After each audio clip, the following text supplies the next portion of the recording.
Ya en enero planteó nuestro portavoz y secretario general un pacto por la salud. Planteó tres: uno para la generación 2040, otro para la gestión de los fondos europeos y un tercero que era por pacto por la salud, por lo mucho que está en juego, que es, sin ninguna duda, nuestra salud.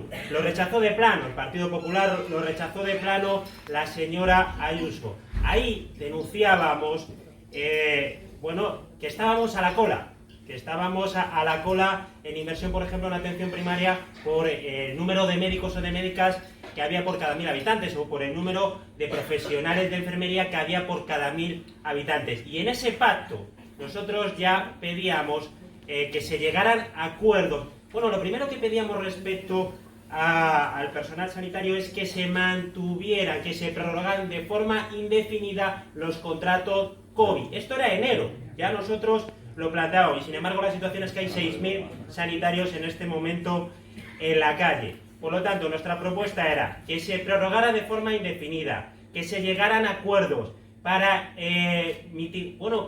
acabar, en definitiva, con ese maltrato, con esa precariedad que sufren. Y desde luego era una pregunta, me parece, has hecho también mención al presupuesto, al dinero. Nosotros también pedimos una ampliación del 10% en el presupuesto regional destinado a la sanidad pública, y dentro de ese 10%, el 15% destinado a la atención primaria. Claro, ¿cuál es vuestra postura con el tema de la colaboración público-privada? Sabéis que se están derivando a pacientes a hospitales privados, sabéis que además la lavandería está privatizada, los análisis clínicos están privatizados, hay categorías de personal no sanitario en los hospitales que son privados, o sea que no son hospitales privados, que son públicos, pero en los concertados están privatizadas todas esas categorías. ¿Qué vais a hacer con todo eso?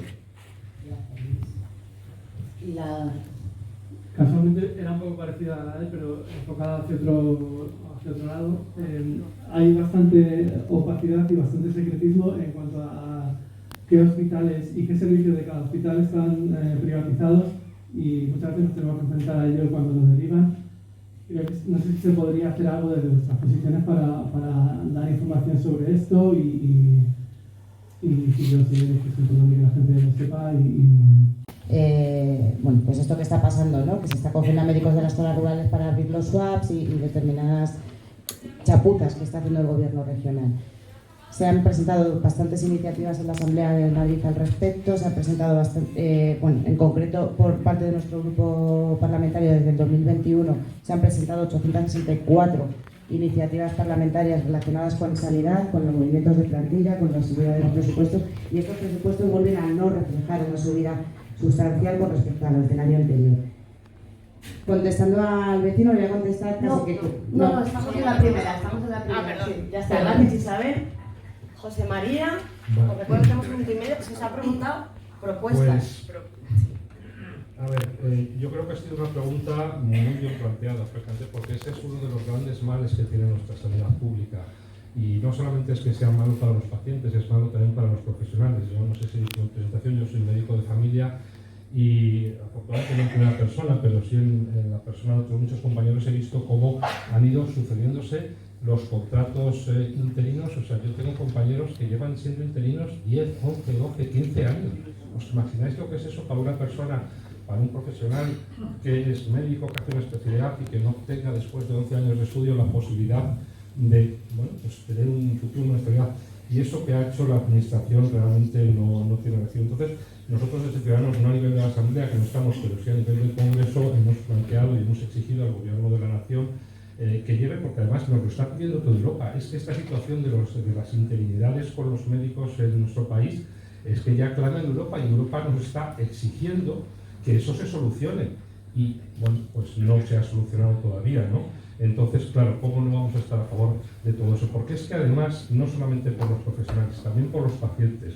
Se ha publicado un estudio a principio de año que demuestra científicamente que cuando uno tiene el mismo médico de familia durante 15 años, tiene un 30% menos de posibilidades de morir, o sea, tiene un 30% de posibilidades más de no enfermar. Es decir, mejora muchísimo su salud.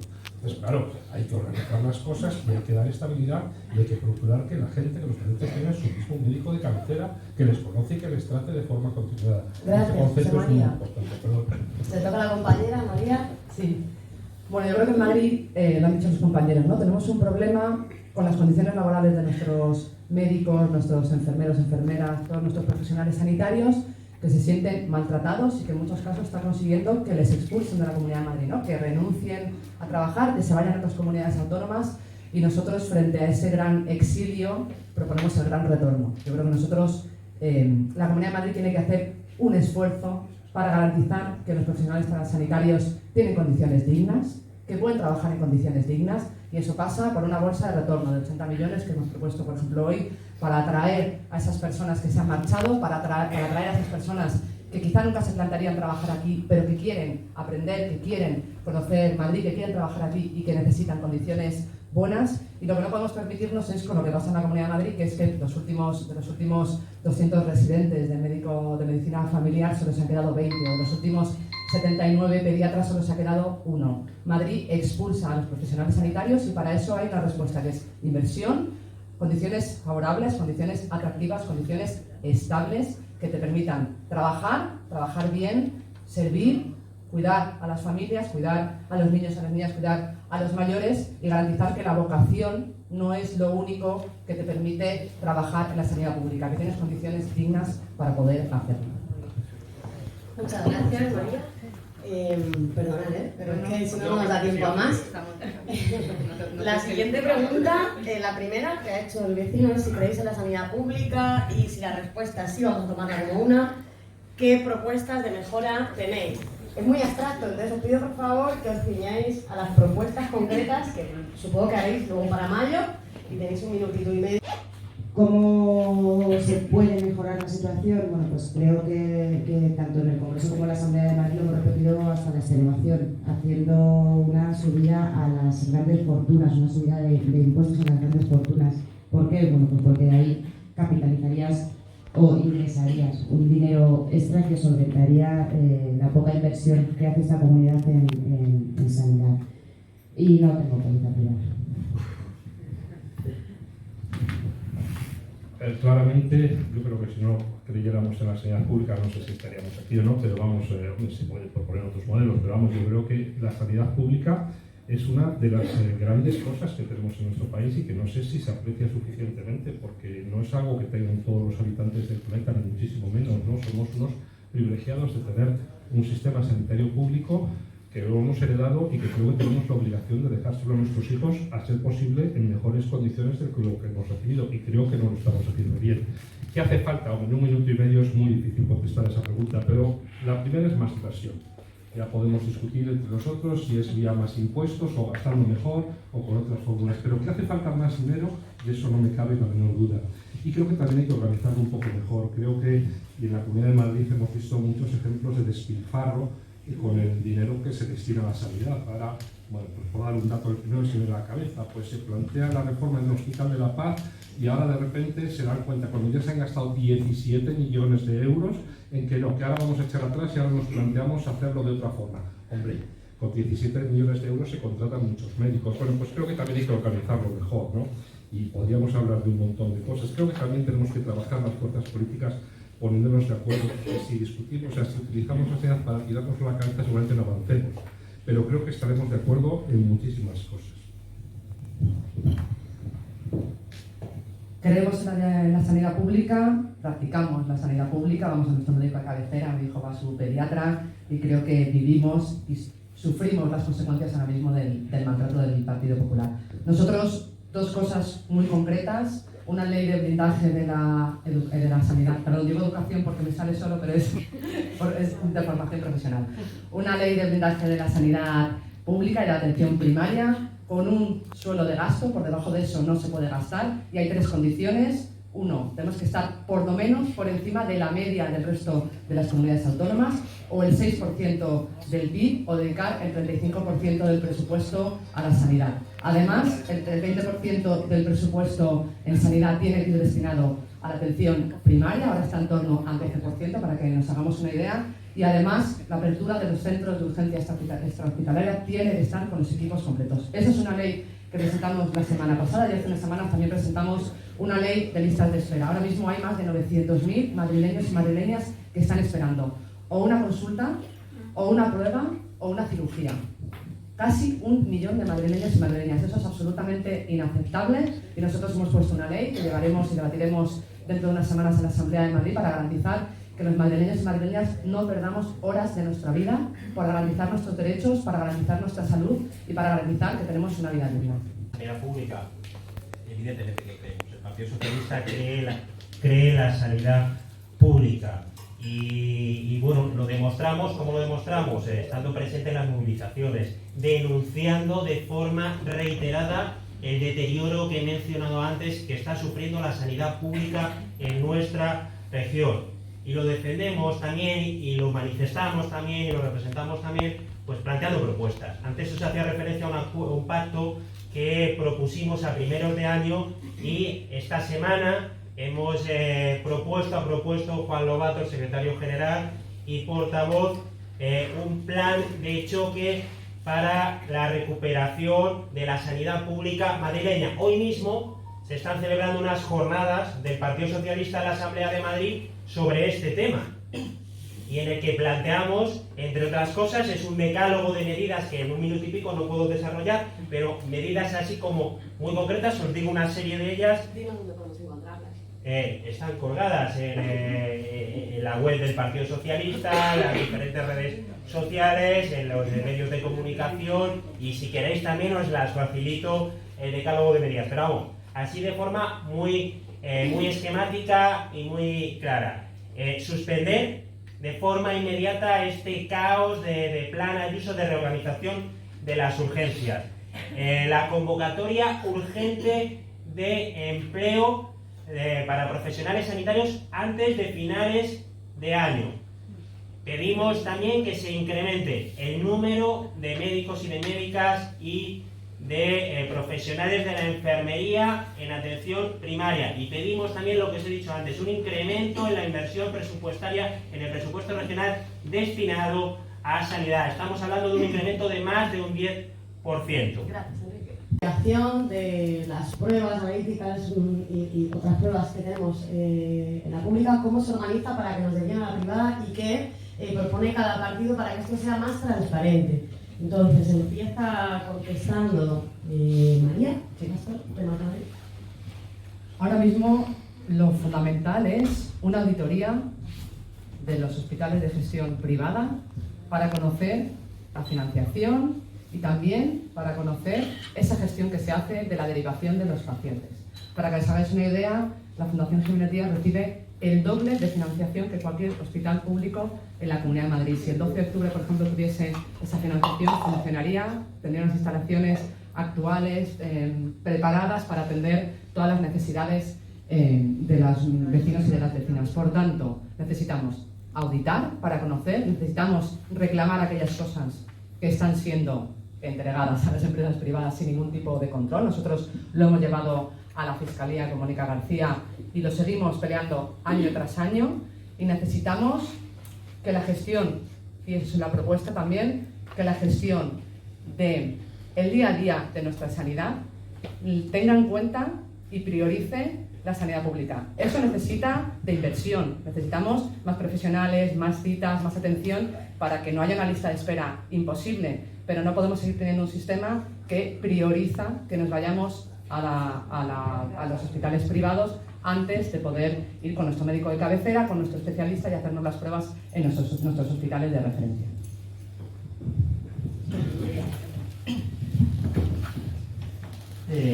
Pedías transparencia en este asunto. Es que una de las señas de identidad del gobierno del Partido Popular durante más de 2 décadas es la opacidad y la falta de transparencia. En materia de contratación, lo sabéis, lo conocéis, está en todos los medios de comunicación, pero esto también se vive en el ámbito sanitario. No hay toda la transparencia que debería. Bueno, lo que hay es opacidad, mucha opacidad. Entonces, como ha dicho María, lo que se necesita saber es cuál es la situación. Nosotros desde el grupo parlamentario, los diferentes grupos políticos de la oposición, insistimos una vez tras otra en demandar esa transparencia. Lo hacemos en la Comisión de Vigilancia de las Contrataciones, lo hacemos en el Pleno, pedimos que nos faciliten esos datos. Pero es que en ocasiones incluso la propia Asamblea de Madrid como órgano no nos lo facilita, no lo pone fácil. O sea, la Asamblea de Madrid, no penséis que en este momento funciona con toda la documentación que se solicita, lo facilita para que llegue a los grupos políticos y por lo tanto para que llegue a todos los ciudadanos. No, son una traba detrás de otra. Por lo tanto, lo primero que hay que hacer es pedir esa transparencia y denunciar la opacidad, y eso tiene que revertir, eso tiene que cambiar. Respecto a nuestra posición, tenemos un ejemplo muy claro de cómo actúa el Partido Socialista en estas situaciones, y es Valencia. Valencia, llegamos, la situación era parecida a la que estamos viviendo en la Comunidad de Madrid, hicimos un análisis y no nos tembló el pulso cuando tuvimos que adoptar determinadas decisiones. Y es así, como lo entiende desde luego el Partido Socialista. Vale. ¿Isabel? Yo os diría que siempre que os deriven a un hospital desconfiéis. Siempre que hay una derivación es porque seguramente queramos hacer caja y queramos sacar provecho de esa derivación. Como dice Enrique, es verdad que existe una opacidad supina en este caso, ¿no? O sea, en la Comisión de Vigilancia de las Contrataciones efectivamente se han pedido comisiones de investigación con distintos tipos de contratos y nunca, jamás hay explicaciones. Además, bueno, ha habido casos concretos en los que ni están bien registrados los contratos que necesitan revisar, ni cosas con tipes, con borrones y demás, o sea que es bastante complejo, ¿no? Esto, el día que gobierne otro partido que no sea el Partido Popular en la Comunidad de Madrid, pueden salir sapos y culebras de esos archivos, porque de verdad que tiene que haber de todo y de todos los colores. Como propuestas, muy de acuerdo en que se deben hacer auditorías, pero debe haber un sistema de transparencia que efectivamente garantice y que esté al servicio de los ciudadanos y de las ciudadanas, que podamos consultar cuánto cuestan esas pruebas, cuánto se gasta la Comunidad de Madrid en pagar a esos hospitales que te realizan esas pruebas. Creo que tendríamos que empezar por ahí y después, obviamente, volverlo a colocar en su sitio, ¿no? Y devolver al sistema público todo lo que se ha ido desmembrando durante todos estos años de Partido Popular en la Comunidad de Madrid. La primera pregunta es vuestra postura en torno a la colaboración público-privada y qué proponéis en ese sentido. Vamos a ver. Nosotros defendemos la colaboración público-privada, siempre y cuando esa colaboración sea beneficiosa para el ciudadano, no sea beneficiosa para la empresa privada. ¿Qué quiero decir con esto? ¿Perdón? Bueno, yo os digo lo que pienso y lo podemos debatir, ¿no? Pero, ¿por qué digo esto? Porque efectivamente yo creo que lo que es importante es que la sanidad sea, digamos, una sanidad pública con dinero público, que lo que le dé a todas las personas, a todos los ciudadanos, una buena asistencia sanitaria. Y las administraciones sanitarias tienen la obligación de gastar ese dinero que es de todos de la mejor forma posible. Y si en un momento dado esa mejor forma posible es con un concierto privado, pues se puede analizar. Lo que hay que hacer es procurar que ese concierto privado no sea abusivo, que con ese concierto privado no esté cubriendo, bueno, pues no esté no dando el servicio que tiene que dar, etcétera, etcétera. Diferentes que se defienda, o sea, lo que no puede ser tampoco es que como consecuencia de una falta de inversión en la sanidad pública se expulse a la gente que se vea obligada a contratar un seguro privado. Eso es otra cosa y no es lo que yo estoy diciendo. Lo que yo estoy diciendo es que, y lo decía también en mi respuesta anterior, que lo que tenemos es que organizar y gestionar bien la sanidad y gastar lo mejor posible el dinero. Y si en un momento dado, pues un servicio que lo dé un servicio privado, por un concurso, por lo que sea, es mejor, bueno, pues en principio yo no me voy a oponer, porque lo que quiero es que el ciudadano tenga acceso a un buen médico, a un buen tratamiento, a un buen servicio en definitiva, y que eso al conjunto le cueste lo menos posible para poderlo llegar a más personas. Esa es nuestra forma de entender eso. Gracias, María. Le toca a María Pastor, de Más Madrid. Bueno, ahora mismo la colaboración pública-privada en materia sanitaria significa coger el dinero de todos y de todas, dárselo a los hospitales y a las empresas privadas en el ámbito sanitario a costa de la salud de los madrileños y de las madrileñas. Se desvía el dinero público a costa de nuestra salud. Tenemos hospitales públicos y de gestión privada en un mismo municipio. La lista de espera en los públicos es enorme y la lista de espera en un hospital de gestión privada es cortísima.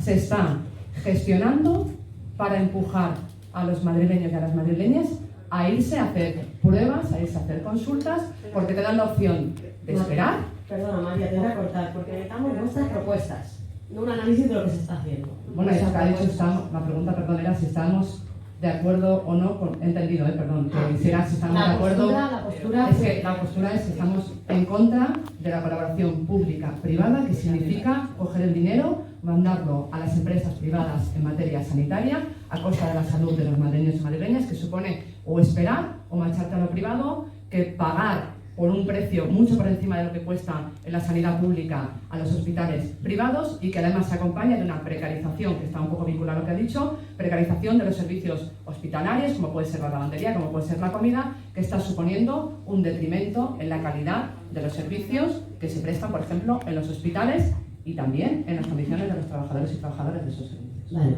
por aclarar el apunte era para que, además de vuestra postura, es qué propuestas tiene vuestro partido en este sentido. Entonces, para que no gastaras todo el tiempo... había entendido que no, la sí, pregunta... para que aprovechéis el tiempo también... Muy bien, habla muy bien. Sí. Vale, le toca a Enrique. Importa coger ese, así yo luego, gracias. Enrique del PSOE.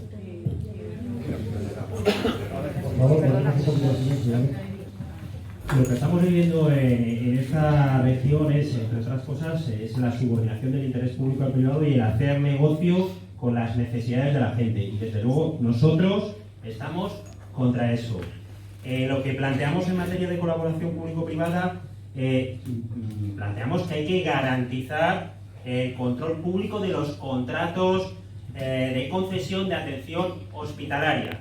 Y luego sabéis que a nivel nacional hay un proyecto de ley que en este momento está en el Congreso, no ha empezado todavía la ponencia, que es la Ley de Equidad Sanitaria, me parece que se denomina así, ese es el nombre exacto. Esa ley, entre otras cosas, tiene como objetivo restringir al máximo la gestión privada. Es uno de los objetivos principales de esa ley, poner en valor la importancia de lo público, y es una ley que, como os comento, no está todavía ni en fase de ponencia. Y lo que estoy convencido, además, que esa ley, que tiene que ser un instrumento para que las comunidades autónomas no se aprovechen de determinados resquicios legales que pretenden, desde luego, que estén cubiertas todas las necesidades, la ley seguro que habrá un acuerdo en las formaciones progresistas para sacarla adelante, velando desde luego por la importancia de lo público, por la defensa de lo público, por evitar que se haga negocio con las necesidades de la gente, que se haga negocio con la sanidad pública. Muchas gracias, Enrique. Bueno, nosotras siempre decimos que Isabel Díaz Ayuso no tiene un plan de gobierno, sino que tiene un plan de negocio. Es decir, Isabel Díaz Ayuso está haciendo negocio con absolutamente todos los servicios públicos y con todos los servicios que sostienen la vida, en este caso de los ciudadanos y ciudadanas madrileños. Obviamente comparto con Enrique la importancia de sacar adelante la propuesta de la Ley de Equidad Sanitaria que se está empezando a tramitar en el Congreso, porque sirve para derogar la Ley 1597, la Ley de Aznar. Es sustancial, es decir, es súper importante que esa ley salga adelante. Esa ley, para que salga adelante, va a necesitar el empuje y el apoyo de la calle, porque, como he dicho al principio, es importantísimo que haya movilizaciones para que pueda darse un debate sano en las instituciones y en el Parlamento, porque eso va a hacer que de verdad se sienta o se perciba el tema de las colaboraciones público-privadas, el tema del detrimento de los servicios públicos, se sienta como una necesidad, ¿no? de primera mano en este gobierno, en este Parlamento en este caso. En los sitios donde estamos gobernando hemos puesto en práctica ya pues la municipalización, en este caso, de muchos de estos servicios que en un momento eran privados y pasan a ser públicos, ¿no? No tanto en las competencias sanitarias, porque los municipios no tienen esas competencias, pero sí que hemos visto en casos como Móstoles, por ejemplo, en los que se han quitado, se han prohibido, digamos, las becas para los colegios concertados. Hemos puesto en marcha un servicio de dentista en Getafe, en Alcorcón los servicios de limpieza de los centros públicos han pasado a manos de la empresa pública. Gracias. Es decir, perdón. suscribo cada palabra. Es verdad que lo único que hay que hacer es cumplir con la ley de transparencia que se les exige a las administraciones públicas. No sé si habéis intentado hacer algún trámite desde la página de la Comunidad de Madrid. Es un infierno. Es decir, para cualquier trámite que tenga que hacer un ciudadano o una ciudadana, a mí me parece que es demasiado enrevesada, no hay manera de encontrar los formularios, no hay manera de solucionar absolutamente nada desde ese formato. Por lo tanto, obviamente, la adaptación digital de los trámites es una cosa que debería plantearse muy seriamente la Comunidad de Madrid. Es un proceso que es lento, pero que está dentro de los planes de digitalización que se establecen por el Gobierno de España. Y obviamente se deben cumplir, y la ley de transparencia es que está en vigor desde hace muchísimo tiempo y tienen que ejecutarse todas esas acciones. Gracias, Isabel. Vamos a ver, claro, transparencia total. Sin transparencia y sin conocer las cosas es que es muy difícil poder exigir el buen gobierno que tenemos que exigir a nuestras administraciones, ¿no? Pero es verdad, yo estoy de acuerdo con algunas cosas de las que he oído y otras no. Y al final entiendo que, volviendo un poco a la pregunta inicial, esa colaboración pública-privada, si he entendido bien a mi compañero del Partido Socialista, y de hecho es así, en muchas comunidades no niegan esa colaboración público-privada. Lo que pasa es que, lógicamente, la enmarcan dentro de una corrección, de unas auditorías, de un garantizar que se están cumpliendo exactamente igual que nosotros. De hecho, a los que somos mayores nos acordamos que quien inventó, quien introdujo la colaboración público-privada en nuestro país fue el gobierno socialista en el Hospital Costa del Sol de Marbella. Perdona, José María, pero te voy a pedir que te pongas a la postura y a la propuesta del partido. Era por dar un poco de polémica, pero admito la tarjeta amarilla. Y al público otra tarjeta amarilla. Admito la por eso estoy yo aquí.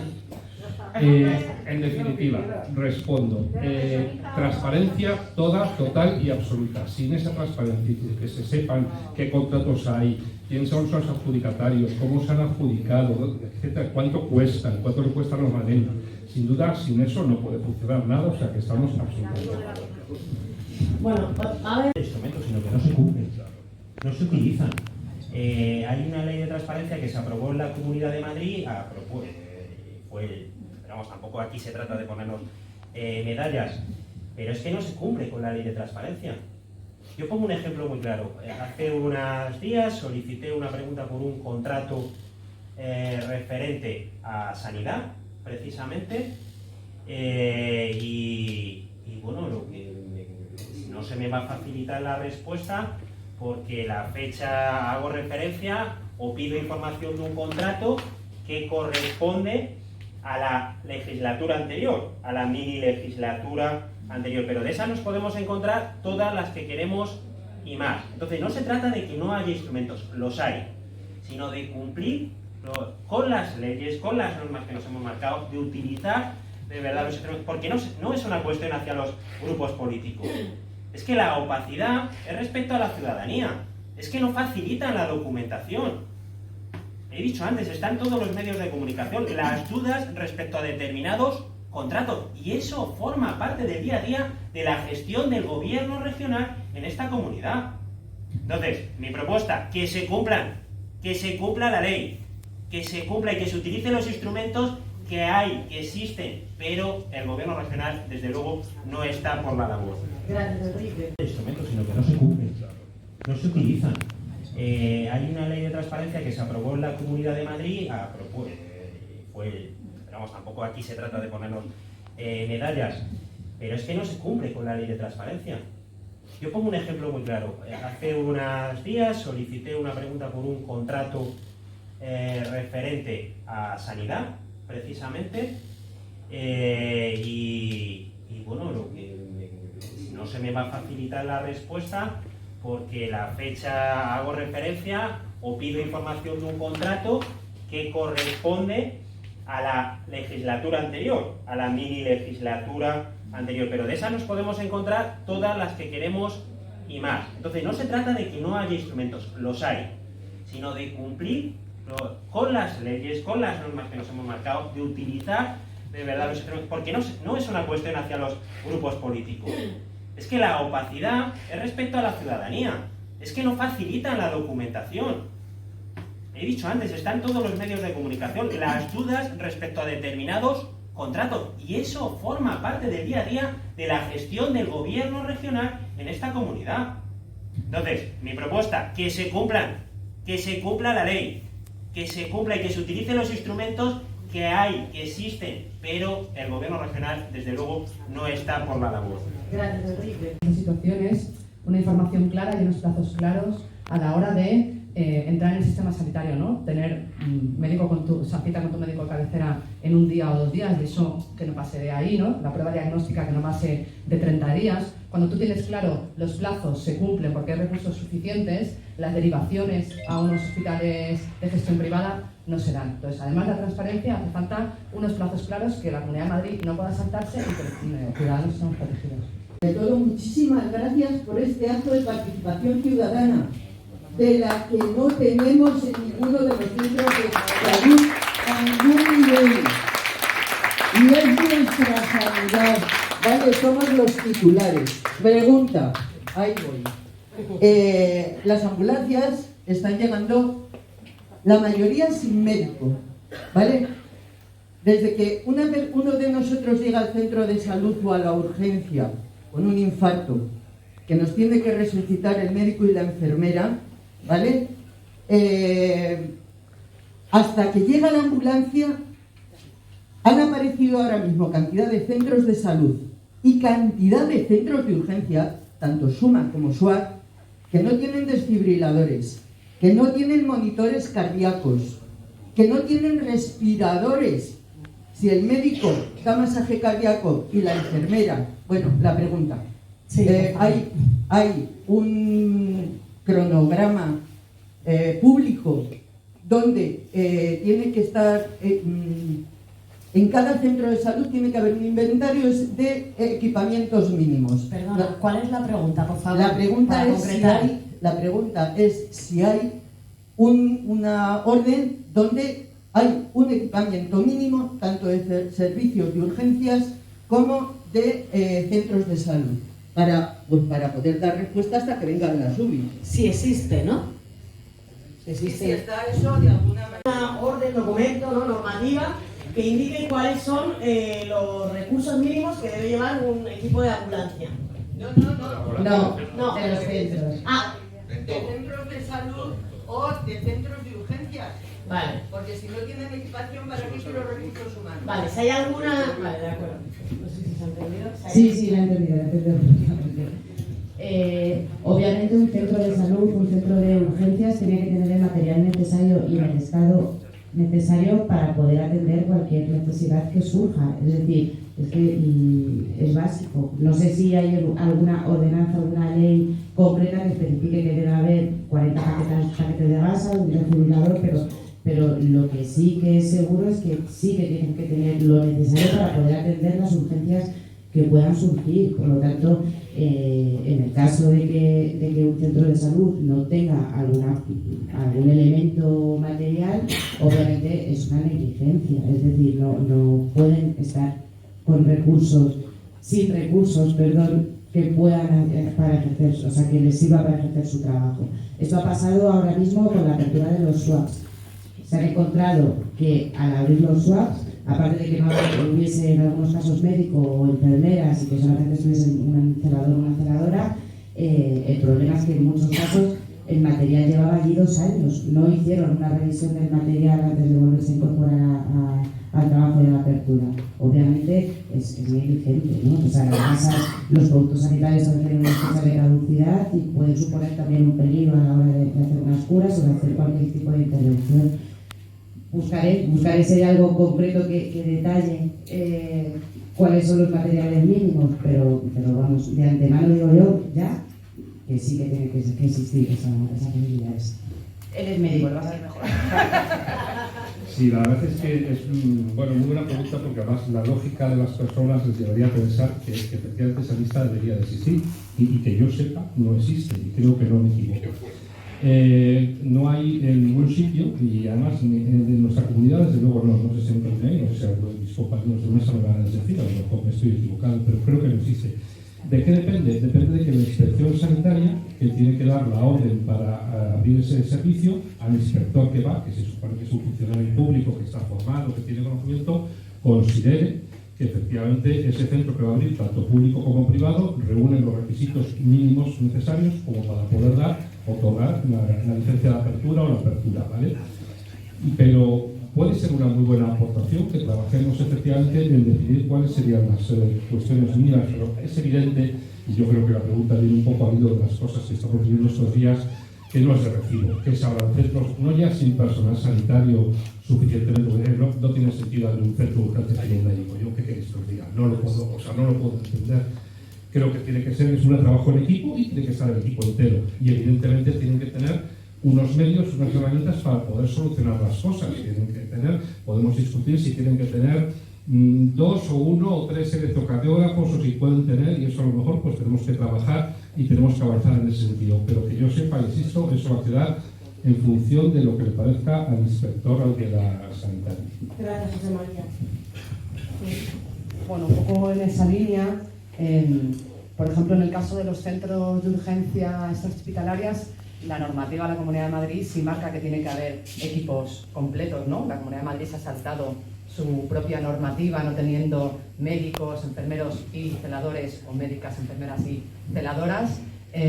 Nosotros hace 2 semanas llevamos una denuncia a Inspección Sanitaria precisamente por esta vulneración, no solo de la normativa, sino de la salud y de la seguridad de los madrileños y madrileñas, porque no se pueden abrir centros de urgencia sin el equipo completo, como tampoco se puede abrir los centros de urgencia, como decía, ¿no?, a la pregunta, sin el material. No había equipamiento, los centros llevaban cerrados 2 años, no se habían comprobado cómo estaban todos los materiales después de 2 años, no había material para hacer equipamiento, para hacer electrocardiogramas, no había nada. Entonces, si la propia comunidad es capaz de saltarse su normativa, ya no el sentido común, sino también su normativa, pues habrá que llevarlo a donde hay que llevarlo, a Inspección Sanitaria, y si no, a los juzgados, para garantizar que estén obligados y que haya un juez que les obligue a garantizar nuestra salud. Gracias. ¿Por qué en la sanidad pública se pasan recetas de la sanidad privada? Las normas se deben cumplir, lo decíamos antes en materia de transparencia, pero también en materia de cumplir con los requisitos que deben tener para garantizar nuestra salud los centros de salud. Pero claro, lo que vivimos es justo lo contrario. Lo que vivimos es que se abren 78 centros con el personal de 40. Eso es lo que hemos vivido en este otoño. O sea, que aquí hay, por un lado, premeditación de debilitar la sanidad pública, pero por otro también lo que hay es una gestión muy deficiente dentro de esa premeditación, dentro de ese modelo que tienen. Se suman las dos cosas, negligencia y desde luego voluntad clara de deterioro de la sanidad pública. Por lo tanto, lo que tiene que haber son recursos y se tiene que demostrar en el presupuesto, y esto es lo que no sucede en la Comunidad de Madrid, y eso es lo que nosotros continuamente denunciamos y proponemos. O sea, la respuesta es sí se hace, yo creo que todos sabemos que se hace, y la segunda respuesta es que no se debe hacer realmente, ¿no? Porque al final, pues yo creo que cada cosa tiene su ámbito, y si uno decide irse a su médico privado, pues lo tendría que hacer con todas las consecuencias. Luego va a su médico de cabecera, le explica lo que le ha pedido, y si su médico está de acuerdo en entrar en ese juego, pues ese médico es, bueno, pues en principio tiene esa libertad de prescripción. A mí éticamente no me parece bien que se lo diga, pero también puedo entender que puede haber muchas situaciones. Al final, desde un punto de vista puramente legal, el médico puede prescribir a su paciente lo que considera apropiado en función de lo que le esté contando. Eso es un poco lo que yo os puedo contar. Sí, bueno, es una pregunta muy concreta que yo creo que la ha contestado bastante bien. No se hace, o sea, un médico privado no hace recetas de la pública. Otra cosa es que con el informe médico, con la situación de cada uno, luego derive en atención primaria y allí se aborde de una forma concreta, y ya es una valoración que hace de cada profesional sanitario, que yo creo que desde todo el respeto profesional y desde toda su autonomía profesional, ellos son los que están capacitados para valorar cada situación concreta, pero no se hace y obviamente no se debe hacer.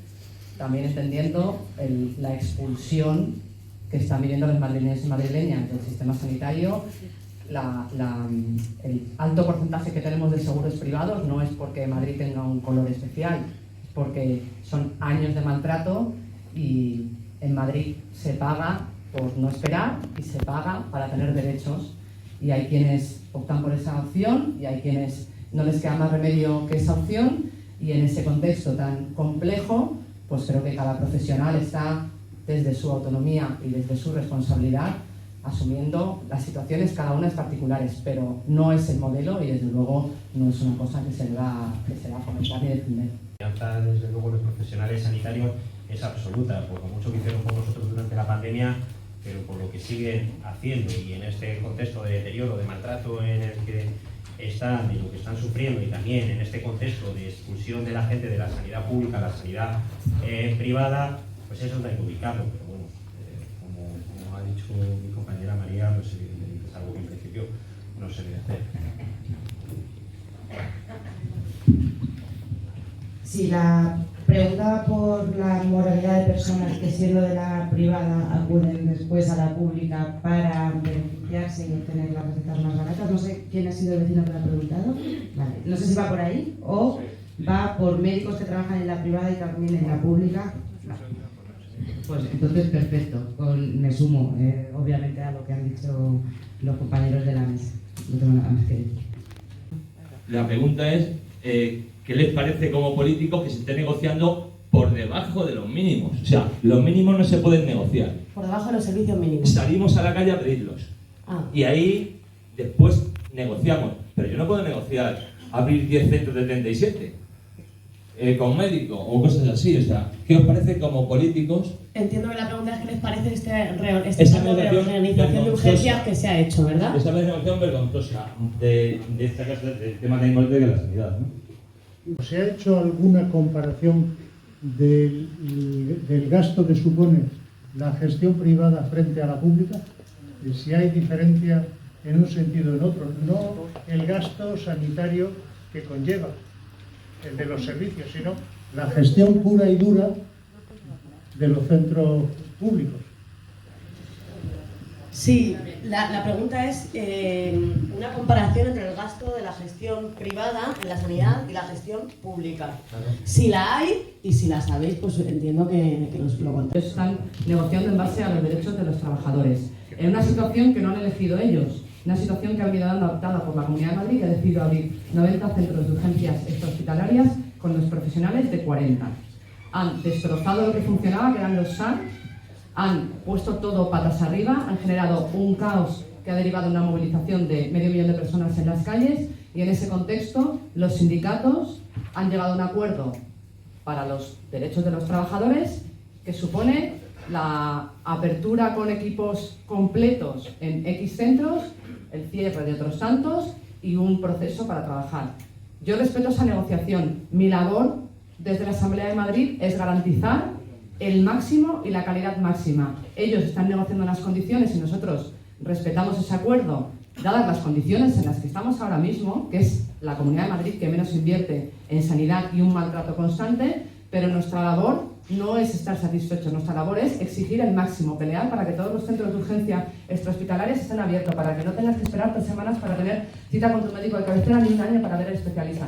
Esa es nuestra labor, que es defender la salud de todos y de todas, y cada profesional y cada sindicato hará su trabajo en su ámbito, pero creo que todos luego somos capaces de trabajar y colaborar para garantizar el máximo o exigir por lo menos el máximo de calidad y que se dé en la Comunidad de Madrid.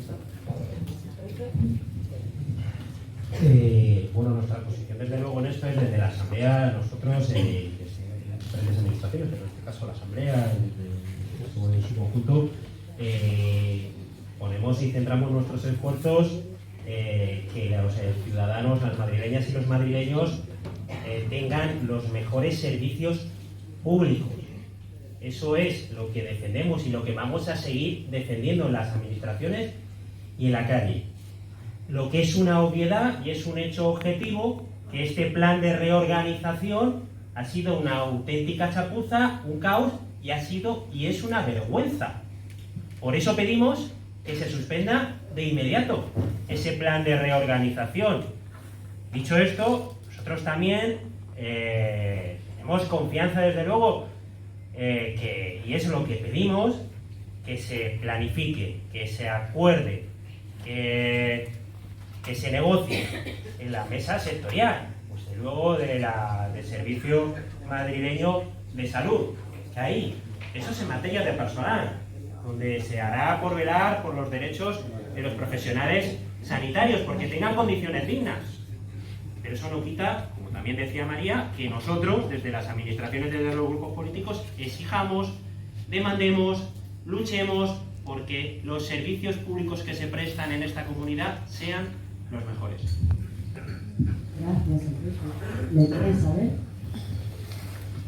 Si estamos de acuerdo en cómo se tramita la negociación o que se negocie bajo los mínimos, sobre los mínimos, obviamente no.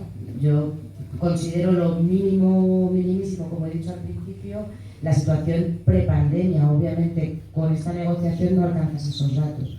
Por lo tanto, no estoy de acuerdo con esta negociación o con este resultado de negociación, obviamente. Comparto con el resto de compañeros y compañeros de la mesa que obviamente hay que garantizar unas condiciones laborales para el personal sanitario mucho mejores de las que ahora mismo tienen. Considero que tendría que existir un aumento de plantilla para que esas condiciones se den, como también hemos dicho ya en algunas de las preguntas anteriores, y obviamente garantizar un servicio público de sanidad que de verdad solucione el problema que tenemos hoy en día en la Comunidad de Madrid, ¿no? Que es que ya no es que quede cita para la atención primaria 15 días, es que ni siquiera tienes opción a pedir cita porque no hay citas a través de la página web, ¿no? Por lo tanto, obviamente queda mucho por negociar, queda mucho por andar y como he dicho también en otras ocasiones, se necesita el empuje de la calle, el empuje del personal sanitario que está saliendo también a la calle y está haciendo huelga.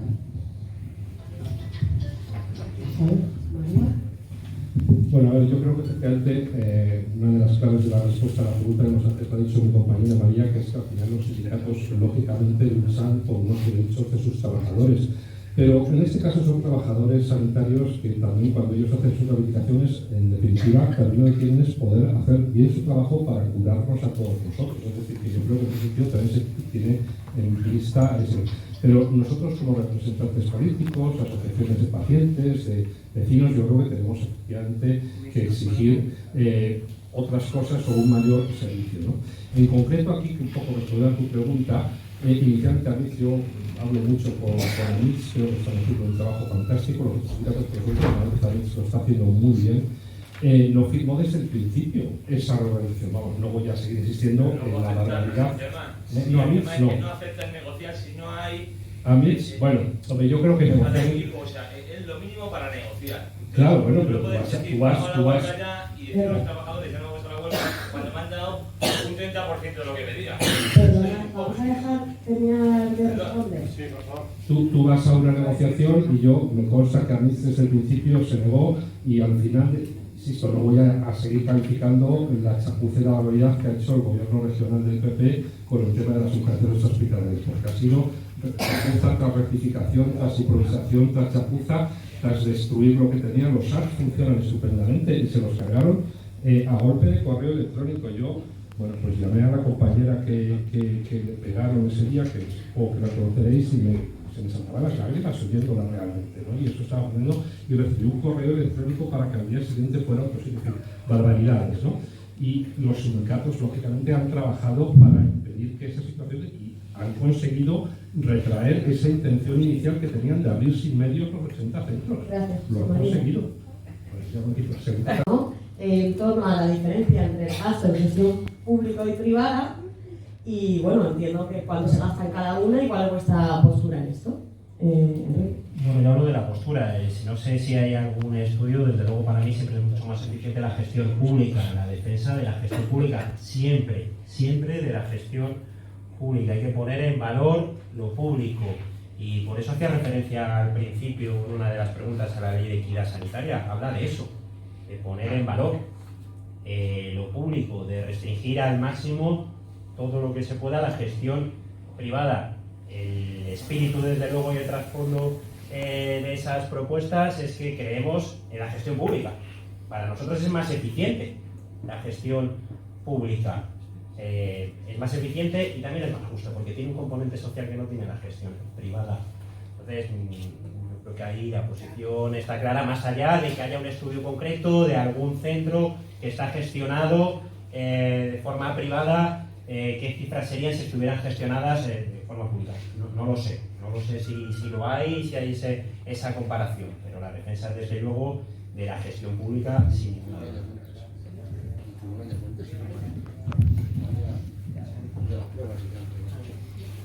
Efectivamente, en Tribunal de Cuentas te dice los datos de lo que te cuestan las pruebas en un caso privado y en un caso público. Nosotras sí que hicimos un estudio en la anterior legislatura con respecto a esta pregunta, a este tema, y por ejemplo, una cama en un hospital público son 995 euros y 1.600 euros en la privada. Estamos hablando en una comparativa total de pues un 74% más de gasto con la sanidad privada que con la sanidad pública. Obviamente esto es indefendible. Es indefendible que por una misma cosa, por un mismo problema, en un sitio se pague 600 euros más, o 700 en este caso, que la sanidad pública. Aquí podemos hablar también del tema de las derivaciones, ¿no? Que es una de las cosas que pasan normalmente, sobre todo en intervenciones o en pruebas diagnósticas. Pues igual, seguramente estemos rondando que una radiografía en la sanidad pública te pueda costar 500 o 600 euros y en la privada te esté costando pues un 70% más, que pueden llegar a ser como 1.400 euros. Por lo tanto, obviamente, nosotros tendemos o queremos evitar esas derivaciones, que tender a que todo lo que está privatizado, todo lo que es de gestión privada pasa al sistema público, primero porque abaratas los costes, el dinero público que se está utilizando en pagar a estas empresas privadas, porque no dejan de ser empresas, aunque sean hospitales y demás, pues se revienta en la sanidad pública y se revienta en la salud de los madrileños y de las madrileñas. O sea, creo que es bastante sencillo de encajar. Seguramente después las triquiñuelas de gestión son mucho más difíciles de llevar a cabo, pero obviamente el ahorro y el beneficio para todas y todos es mucho mayor. Gracias, Isabel. Bueno, yo he dicho antes que estábamos a favor de la colaboración público-privada, y eso es porque efectivamente hay muchos estudios, yo veo muchas cosas, y tienes estudios que llegan a una conclusión, estudios que llegan a otra, los que defienden el modelo privado que es más eficiente, hay muchísimas discusiones, es muy difícil encontrar un estudio riguroso que realmente defienda esto. Nuestra posición es un poco tratar de pensar en el bien del ciudadano y en el bien del paciente. Lo que al final no quiero es que con el dinero público se gaste lo mejor posible para dar a ese ciudadano esa atención de calidad, esa buena asistencia sanitaria, que no haya demoras y que nadie se vea expulsado y que nadie se vea obligado a irse a un seguro privado, pues por lo que estábamos diciendo antes, lo que pasa realmente, que con los plazos de espera que hay, pues al final quien puede se va a un seguro privado. Eso es lo que no puede ser. Y si para que no sea eso, también dentro de esas reglas del juego, que antes las hemos dicho, que no voy a repetir, hay también colaboración privada dentro de unas normas del juego claras, pues nosotros no estamos a favor. Hay estudios que demuestran una cosa y la contraria. Pregunta de un vecino, no es mía, ¿vale? Que nos lo ha comentado José Galán, ¿vale? Que me parece un tema que es muy importante, es un tema jodido, el tema de las residencias de mayores, ¿vale? Sabemos lo que ha pasado, no lo vamos a repetir. Entonces, tenemos 27 residencias públicas nada más en la Comunidad de Madrid, el resto son todas privadas. ¿Qué se va a hacer con eso? Se van a medicalizar las residencias para que no pase lo que ha pasado. Se va a dotar de personal suficiente, de técnicos en cuidados y demás que están ahora mismo en las públicas, ya no digo en las privadas, amenazadas y que no se atreven a salir a la calle en una concentración, etcétera, etcétera. Simplemente yo creo que está clara la pregunta, ¿no? ¿Vamos a apostar por las residencias públicas o vamos a seguir manteniendo el negocio con nuestros mayores? Colaboración público-privada. ¿Hay alguna palabra más que no sea repetida? Allí, bueno, aquella señora. Vale, nos quedan 3 preguntas, ¿vale? Luego te lo paso. No, ya nos quedan 2. Dos, bueno, 2. Y así si no nos echan. Mi pregunta es muy concreta porque yo la he visto personalmente, ¿vale? Estamos hablando de los sanitarios que hay que protegerlos, pero ¿quién los protege contra en las agresiones físicas y verbales que reciben en algunos centros de salud los sanitarios, que creo que eso sí hay que legislarlo y hacer medidas muy fuertes. ¿Qué opinan ellos? A las residencias, obviamente nosotros, al igual que con la sanidad, apostamos por un modelo público de residencias. Entendemos que no pueden caer en manos de empresas privadas o de grandes holding empresariales, ¿no? Como son todas estas residencias que son propiedad de TFC, de Florentinos y cosas así que siempre nos escuchéis decir a la gente de Podemos.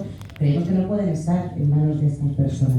Sí que creemos que tiene que haber un servicio público de calidad para las personas mayores o las personas dependientes, que tiene que ser gestionado por las administraciones públicas. Me consta que son muchos los ayuntamientos que ponen suelo público a disposición para que se construyan residencias públicas de la Comunidad de Madrid, porque sí que también en esto hay un ámbito regional y no se puede olvidar. Pero que después pasa lo mismo que con la sanidad, que se gestiona a través de empresas privadas. Nosotros sí que creemos que todos estos sistemas liberales tienen que pasar a sistemas públicos, porque los cuidados no pueden depender de No, para que hagas si tenéis alguna propuesta de un modelo concreto, para que te dé tiempo, que te queda medio minuto a proponerlo. Nosotros como propuesta, obviamente sí, que pasen a ser modelos públicos y de proximidad, efectivamente, que los ayuntamientos faciliten ese suelo, que la Comunidad de Madrid gestione públicamente y con personal público además estas residencias. Sobre el tema de medicalizarlas, creo que en los ayuntamientos donde estábamos gobernando durante la pandemia fuimos los primeros en pedir que se medicalizaran las residencias, porque estaban habiendo grandes problemas en ellas, es decir, en los ayuntamientos como Alcorcón, Móstoles y demás se intervino y se pidió, además denunciado en tribunales, que la Comunidad de Madrid tenía que medicalizarlas. Por lo tanto, obviamente sí que creemos que esto tiene que ser así. Creemos que los cuidados tienen que estar en el centro y que obviamente no se puede dejar a libre albedrío y que se tiene que invertir, y que todo el dinero público que todas estas personas han cotizado tiene que revertirse en el cuidado después con los mayores.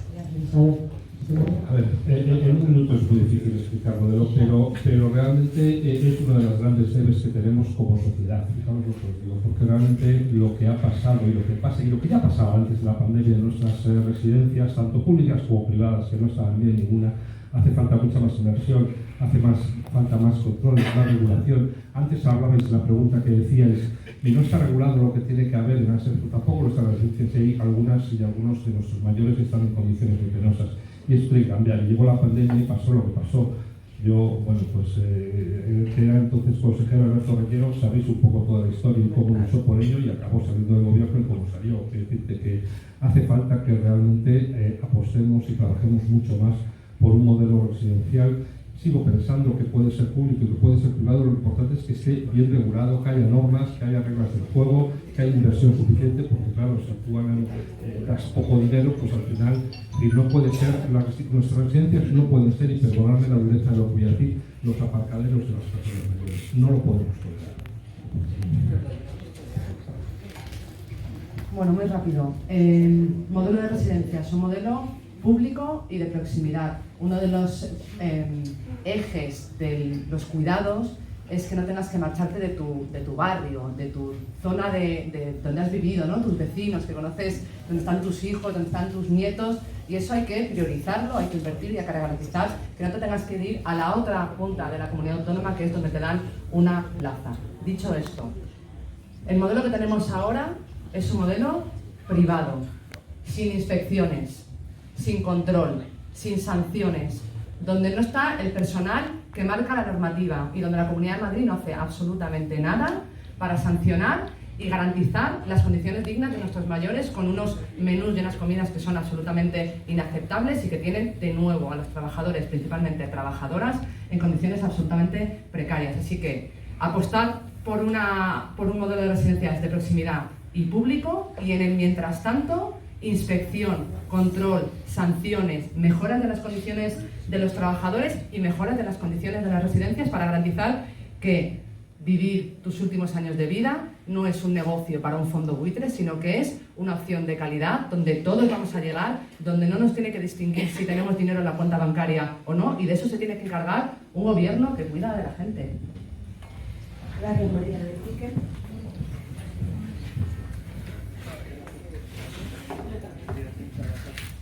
Bueno, primero lo que sucede. Yo creo que estamos obligados probablemente también a decirlo y lo que sucedió en las residencias durante la pandemia fue un auténtico drama. Y eso, por cierto, sí requiere una comisión de investigación en la Asamblea de Madrid, que la exigimos una vez tras otra, y el Partido Popular, el gobierno de la señora Ayuso, no lo hace. Y lo debería hacer por responsabilidad. Lo debería hacer, desde luego, por responsabilidad con la Asamblea, por responsabilidad con los ciudadanos, pero lo debería hacer por respeto a las víctimas y a los familiares. Y se niega de forma taxativa a que se ponga en marcha una comisión de investigación en la Asamblea, que fue, por cierto, un claro ejemplo de falta de transparencia lo que sucedió con las residencias, cuando pedíamos una vez tras otra que se nos facilitara documentación, que se nos facilitara información, y ya sabíamos por qué no se facilitaba esa información. Ya sabíamos, bueno, nos hemos enterado a posteriori, pero ya en aquel momento lo estábamos viviendo. Y luego, muy claro y muy rápido, claro, apuesta por residencias privadas, públicas de proximidad, sin ninguna duda, y nos tenemos que dejar la piel porque se lo debemos a nuestros mayores, sin ninguna duda.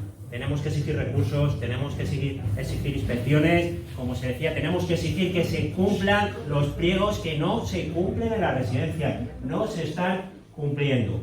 Por lo tanto, esa es nuestra postura. El coste de gestionar una cosa es el mismo, el problema es que el modelo de gestión es diferente. Una radiografía cuesta lo que cuesta una radiografía. El problema es si por la radiografía y por el mantenimiento y por la gestión estamos pagando por un modelo más que por el otro. A los hospitales de gestión privada se les financia principalmente dos vías, ¿no? Una que es la gestión, que lo hemos visto, lo he comentado antes con la Fundación Jiménez Díaz, pero luego hay otra que es la que da dinero de verdad, que es la construcción, ¿no? Las obras, el mantenimiento, esas cesiones, ¿no? Para tercera la parcela, lo construyes, el mantenimiento por, no sé, creo que son 75 años o 40 años, ya no me acuerdo las cifras porque confundo con los concertados, que es más o menos el mismo estilo, y ahí es donde se hace de oro. ¿De dónde viene ese dinero? Pues principalmente luego de maltratar, de recortar en la atención primaria, que durante años se va recortando poquito a poco y ese dinero se va desviando a la financiación, a pagar esos hospitales. Y el claro ejemplo es el Hospital Zendal. Nos hemos gastado 300 millones de euros en construir un hangar con nombre de enfermera, que es un fotocall para la presidenta, y hemos cerrado a cambio centros de urgencia extrahospitalaria. Ese es el modelo que hemos vivido en la Comunidad de Madrid y que ha culminado en mitad de una pandemia con un fotocall para la señora Ayuso a cambio de nuestros centros de salud. Gracias, María. De las agresiones de algunos ciudadanos y ciudadanas que ocurre, por desgracia, como estamos tan mal, pues, ¿qué es José María? Agradezco especialmente esa pregunta porque realmente a mí me parece una de las cosas más dramáticas, y hablo de profesionales sanitarios, hablo de maestros, hablo de cualquier servidor público que en el ejercicio de su trabajo, y que lo que está haciendo es lo mejor posible su trabajo, pues un ciudadano, por la razón que sea, le agrede. Eso yo creo que es lo más lamentable que puede ocurrir, y creo que esto ocurre todos los días. A veces hay agresiones físicas, a veces hay agresiones solo verbales, pero hay agresiones todos los días. Y es verdad, no está suficientemente protegidos. Esto creo que hay que decirlo alto y claro, y es verdad que se ha conseguido, más por lucha de los colegios de médicos y que de las propias administraciones o incluso de los propios políticos, se ha conseguido que sean consideradas afectados a la autoridad, y aún así se siguen protegiendo, y cuando se produce, ese profesional se ve muy solo. Y no puede ser, eso no puede ser. Evidentemente nuestra posición es de apoyar y de tratar de establecer mecanismos, no cansaciones, sino que evite que se puedan producir mucha más protección en los centros, o muchas formas de evitar que se produzcan. Y si se produce, que la administración apoye completamente al ciudadano. Lo que ha pasado con la última agresión, que lejos de que su máxima jefa, que era la presidenta de la comunidad, apoyar y condenar a esa agresión a un profesional, casi que la justificara porque esa profesional era de Ciudadanos, pues evidentemente imaginaos que nos puede parecer a nosotros eso. Yo comparto en general, creo que los profesionales sanitarios siempre se dejan la piel por nosotros. En pandemia se han dejado literalmente la vida, han estado haciendo turnos dobles, abriendo los centros en la peor situación del mundo. Salíamos, ¿no?, a apoyarles a los balcones y dejaban sin material muchas veces de protección. Bueno, unas condiciones muy difíciles y ellos siempre han estado allí, ellos y ellas siempre han estado allí, y yo creo que el sentir mayoritario de la ciudadanía es de respeto, de admiración y de protección, ¿no?, de reconocimiento de esa figura de quien nos cuida y quien nos acompaña cuando más lo necesitamos. Efectivamente, todas las medidas que se puedan poner en los centros para acompañar y para proteger, pues obviamente son bien vistas, y yo creo que hay que trabajar en esa línea, pero creo que también hay que pedir responsabilidad a quienes tienen el mando de la Comunidad de Madrid, el gobierno de la Comunidad de Madrid, que ha estado, ¿no?, en el caso de la señora Ayuso, acusando a los profesionales sanitarios de boicoteadores, de que se dan de baja para no abrir los centros de atención, que no cogen el teléfono. Cuando tú veas, si vas a tu centro de salud y ves las salas de espera llenas, ves las listas con las colas para ser atendido, vives y conoces lo que están viviendo los profesionales sanitarios, y por tanto yo creo que, además de medidas concretas, lo que hay que pedir al gobierno de la Comunidad de Madrid es responsabilidad, es respeto, es ese reconocimiento público y no intentar maltratar, acusar, poner en el centro de la diana a los profesionales públicos, y en este caso los profesionales sanitarios, para tapar los desastres que son de la propia gestión y que vienen de un maltrato constante. Eso es lo que habría que pedirle al gobierno. Yo en esto, muy breve, empezar por donde ha terminado María.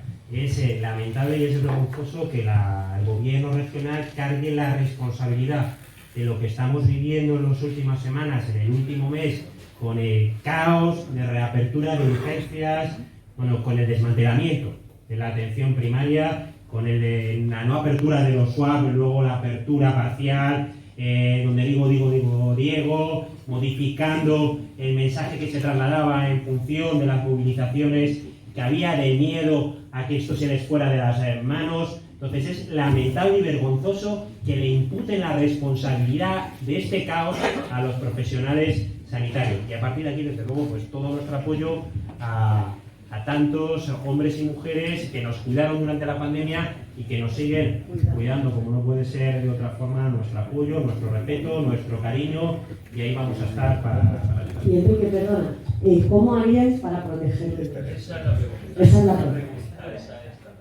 ¿Cómo haría? Para proteger a los profesionales de ese tipo de agresiones. Yo no soy magos, ¿vale? Pero... Bueno, por favor, ¿me dejar contestar? Claro.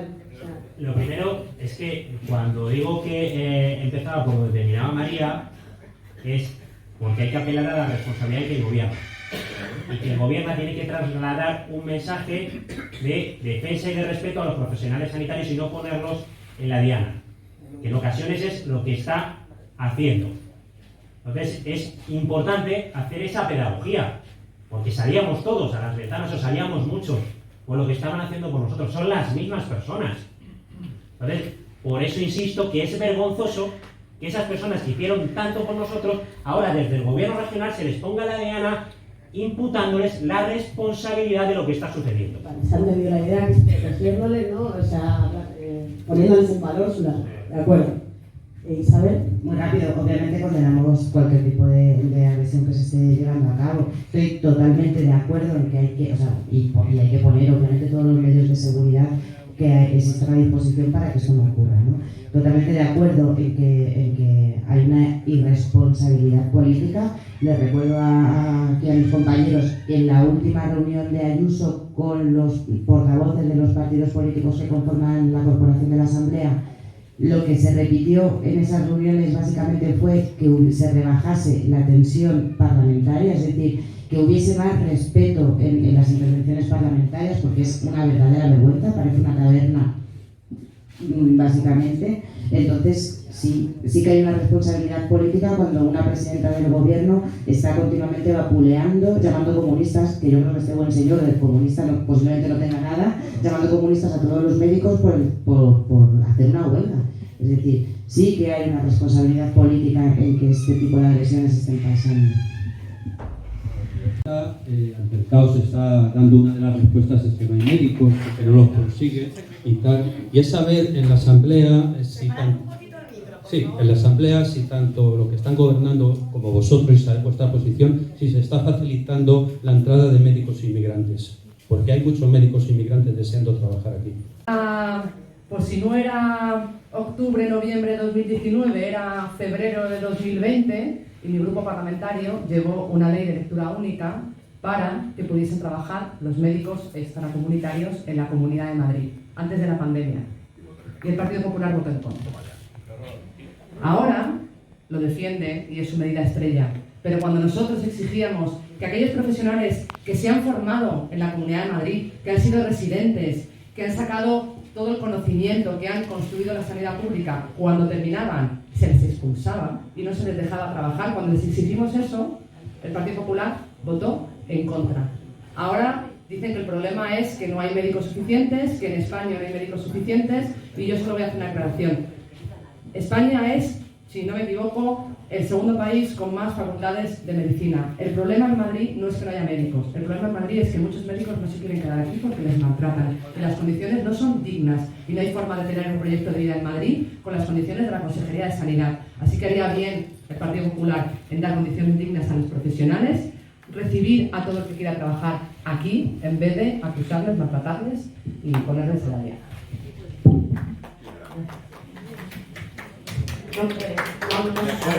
No, porque claro, no hemos aplaudido a nadie, entonces luego ya si no, pues fuera de hacer lo que queráis. Enrique, gracias.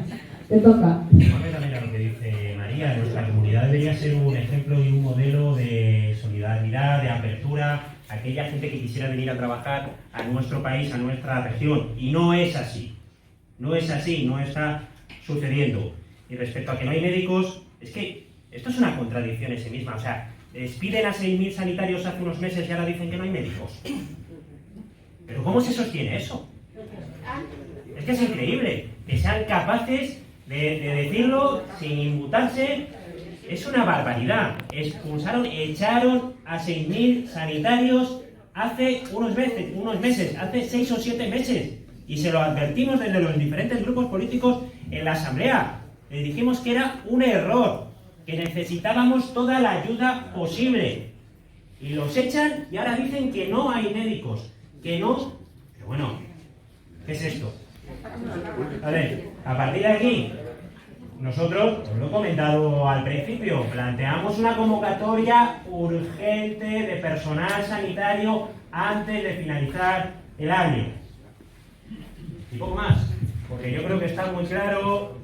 Y esta gente se retrata con sus incoherencias, con su actitud, con su forma de gestionar. ¿Permitiríais, perdona, tengan un segundo, permitiríais entonces que en vuestra postura está conocido esta posibilidad?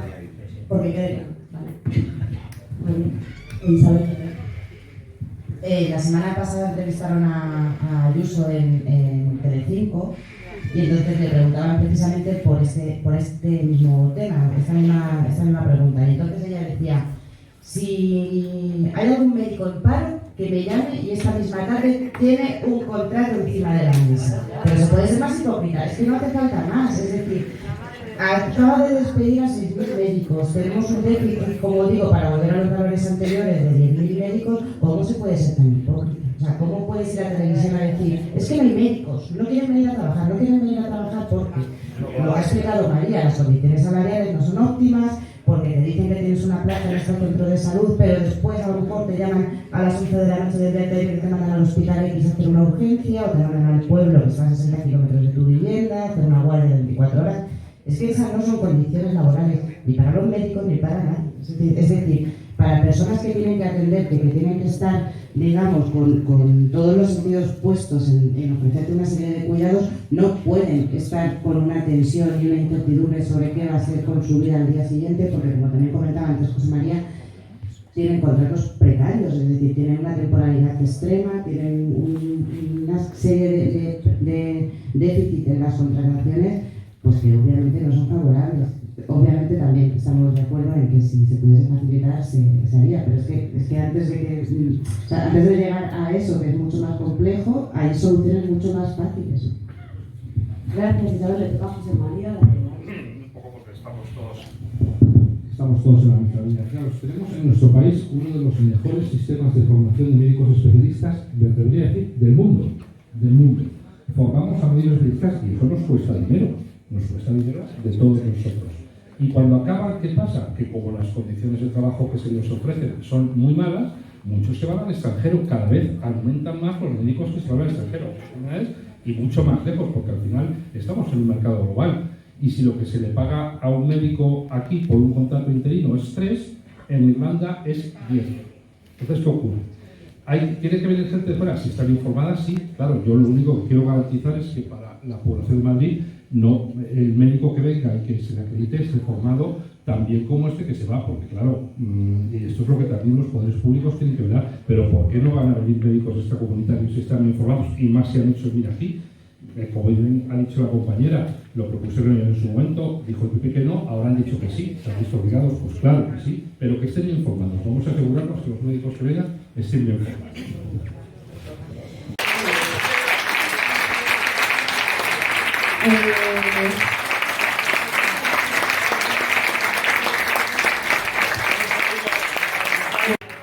No se te oye. Queremos agradecer a todos vuestra presencia. Sin vuestra presencia no sería posible todas las cosas que se están consiguiendo. Y por otro lado también os quiero trasladar la admiración que levantáis en otros barrios y en otros distritos de Madrid por esa lucha incansable que estáis haciendo por la sanidad pública. Nos vemos en la próxima. Gracias al Centro Cultural también. Y nada, muchas gracias a vosotras y a vosotros.